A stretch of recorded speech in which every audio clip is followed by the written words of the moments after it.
Math 3, Semester 2, Master Exam Review, Power Standard 5. Find the point of intersection for the two functions below, which is another way of saying just solve the system of equations.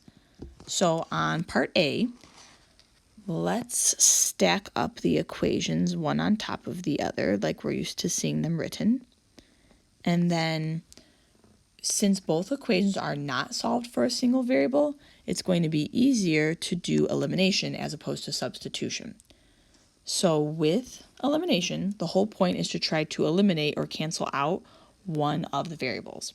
So you could get rid of the x's or the y's, it doesn't really matter. I'm going to get rid of the x's. So I want the coefficients of my x's to be opposites of each other. So since one of them is already a -8, maybe I can make the 2x into a +8. So I'm thinking to myself, what do I need to multiply this bottom equation by to make it a +8x?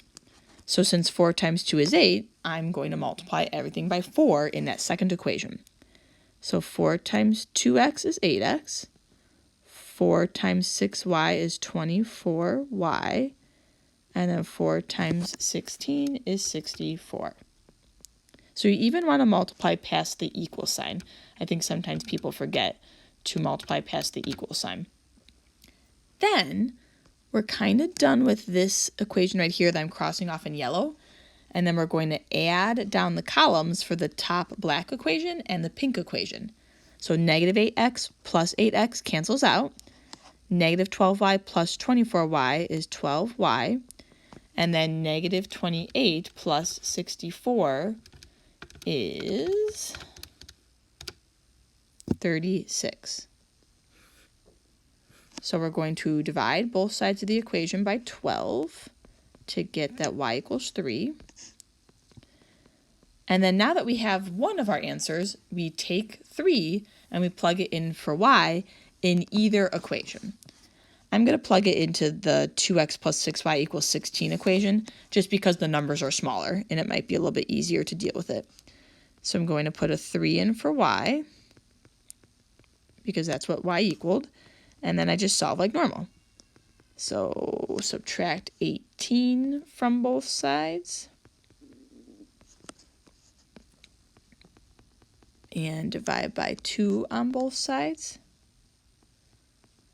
And then that should be it. So x equals -1. Now at the very end of this problem, write your final answer as an ordered pair x comma y. So x is -1, y is 3, ordered pair, and there we go. That's our answer. For part B, same type of problem. I'm going to stack up the equations like we did before.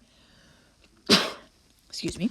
So 8x plus 12y equals 12. And then I'm going to get rid of the x's again.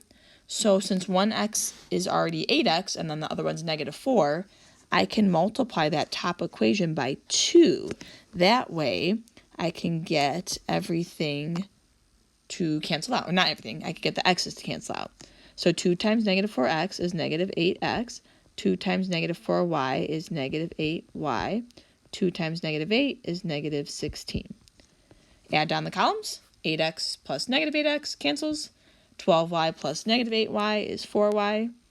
And 12 plus -16 is -4. Divide by 4, divide by 4, y equals -1.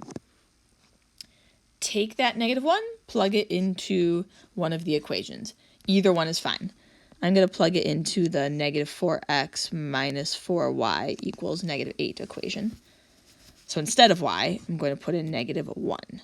And then I just solve for x. So -4x plus 4 equals -8. And then we want to subtract 4 from both sides. So -4x equals -12.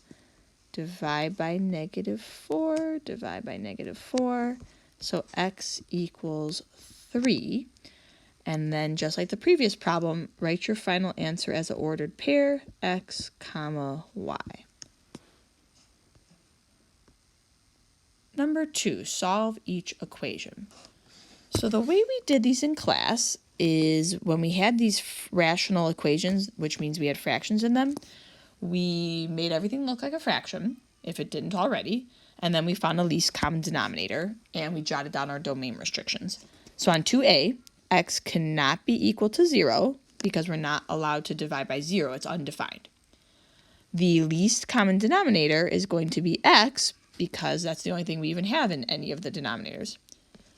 So once we find our least common denominator, we want to multiply every term by the least common denominator.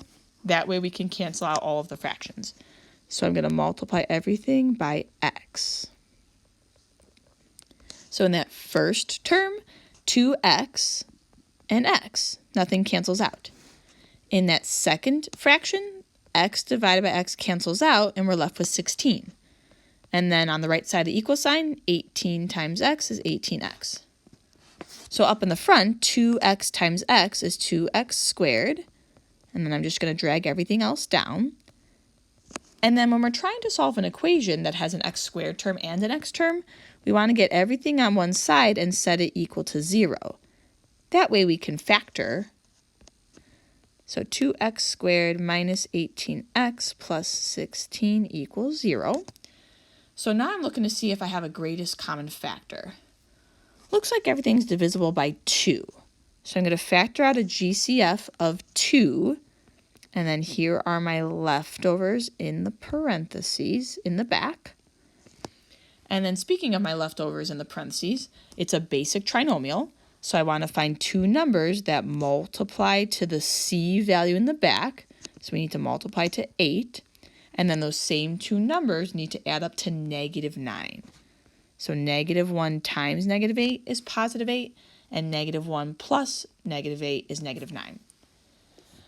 Now that we've factored, we set each factor equal to 0 and solve for x. So 2 equals 0, x minus 1 equals 0, and x minus 8 equals 0. So that first equation, 2 equals 0, that doesn't make any sense. We cross that out. And then the other two equations just solve like normal.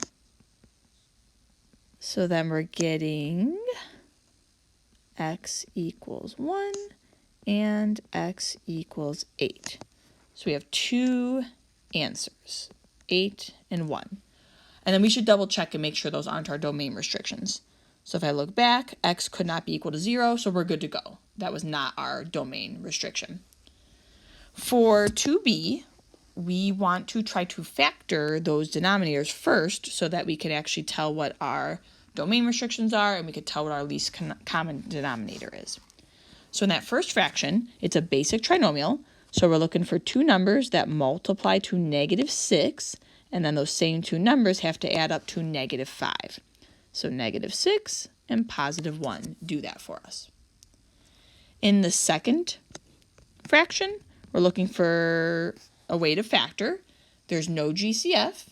It's only two terms. It's subtraction, and both terms are perfect squares. So that's that difference of two perfect squares factoring. So the square root of x squared is x. The square root of 36 is 6.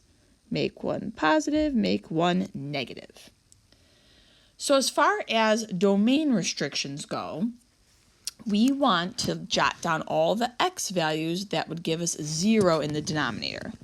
So x cannot be 6 from that first fraction.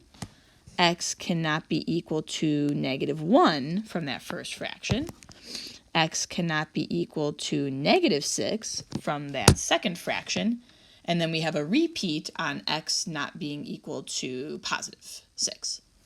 So those are our domain restrictions. As far as a least common denominator goes, we have basically one of every factor that we see in the denominator.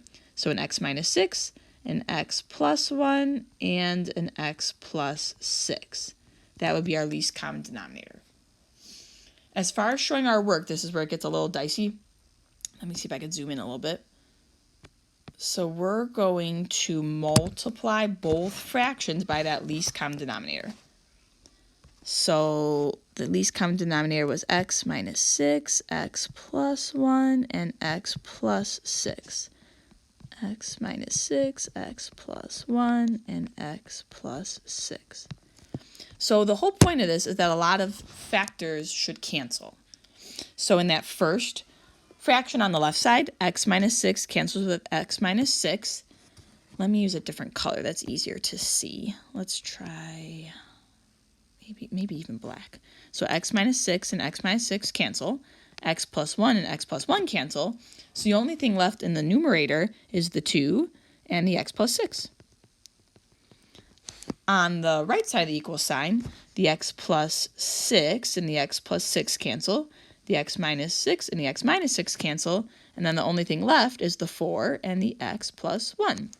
So now all of a sudden this becomes a fairly simple equation. We distribute to get rid of the parentheses on both sides, and then we just solve like normal. So 12 equals 2x plus 4 minus 4 minus 4. 8 equals 2x, divide by 2, x equals 4. And then let's make sure that's not one of our domain restrictions. No, it is not. So there is our answer, x equals 4. For number, we got a lot going on here. Sorry, it's going to be a long video. For number 3, it says solve using any method. So I want to get everything on one side equal to 0 so that I can factor and set each factor equal to 0 and go from there. So subtract 21x to the third from both sides of the equation. That is a weird looking 3. Fix that. And then I want to write my terms in descending order of the variable because it will make factoring that much easier in just a moment. Descending order of the variable just means largest exponent first and then go down from there. So looking at those terms, everything is divisible by a 3 and an x squared. So we want to factor out a greatest common factor of 3x squared. So leftovers would be x squared minus 7x minus, I think that's 18, but let me make sure I'm not making things up. 54 divided by 3, yep, so minus 18, and there we go. Looking in our parentheses, we have a basic trinomial. So we're looking for two numbers that multiply to the c value in the back. So we want to multiply to negative 18. And then those same two numbers need to add up to negative 7. So negative 9 and positive 2. Now we've completely factored, so we set each factor equal to 0 and then solve for x. On that first equation, to undo multiplication, do division. So you get x squared equals 0. To undo something squared, square root. So x equals 0, because square root of 0 is just 0. For that second equation, just add 9. For that third equation, minus 2. So we get x equals 9 and x equals negative 2. Part B. Oh, what do we want here? Looks like we probably want to do factor by grouping because they already have it split into 4 terms for us. So I am going to do a plus minus. I'm going to add in parentheses around the first 2 terms and add in parentheses around the second 2 terms and do factor by grouping. So looking at the first 2 terms, what's my greatest common factor? 7x. So I divide a 7x out in the front, and then the leftovers are 3x plus 1. Looking at the second set of parentheses, my greatest common factor would be negative 3. I want to take out a negative 3 because that way the signs on my leftovers will match. If I divided out a positive 3, the signs on my leftovers would not have matched. From here, the blue 3x plus 1's match, so we're going to divide or factor out a 3x plus 1 in the front, like that. And then the red 7x minus 3 is left over, and then equals 0. Now that that problem has been completely factored, we set each factor equal to 0 and solve for x, like we so often do. So minus 1, plus 3, 3x equals negative 1, 7x equals 3. And then divide by 3, divide by 3, divide by 7, divide by 7. So we're getting x equals negative 1/3 and x equals 3/7. We didn't have any domain restrictions or anything. It's not a radical equation, so that is it. Those are our answers. For number 4, I'll let you read it. And basically, they already set up the equation for us, and then we just get to solve it. So I'm going to take this equation that they already set up for us, and then we will solve it. So the only denominator is x, so the least common denominator would be x. So I'm going to multiply everything by x. Technically, our domain restriction would be x is not equal to 0.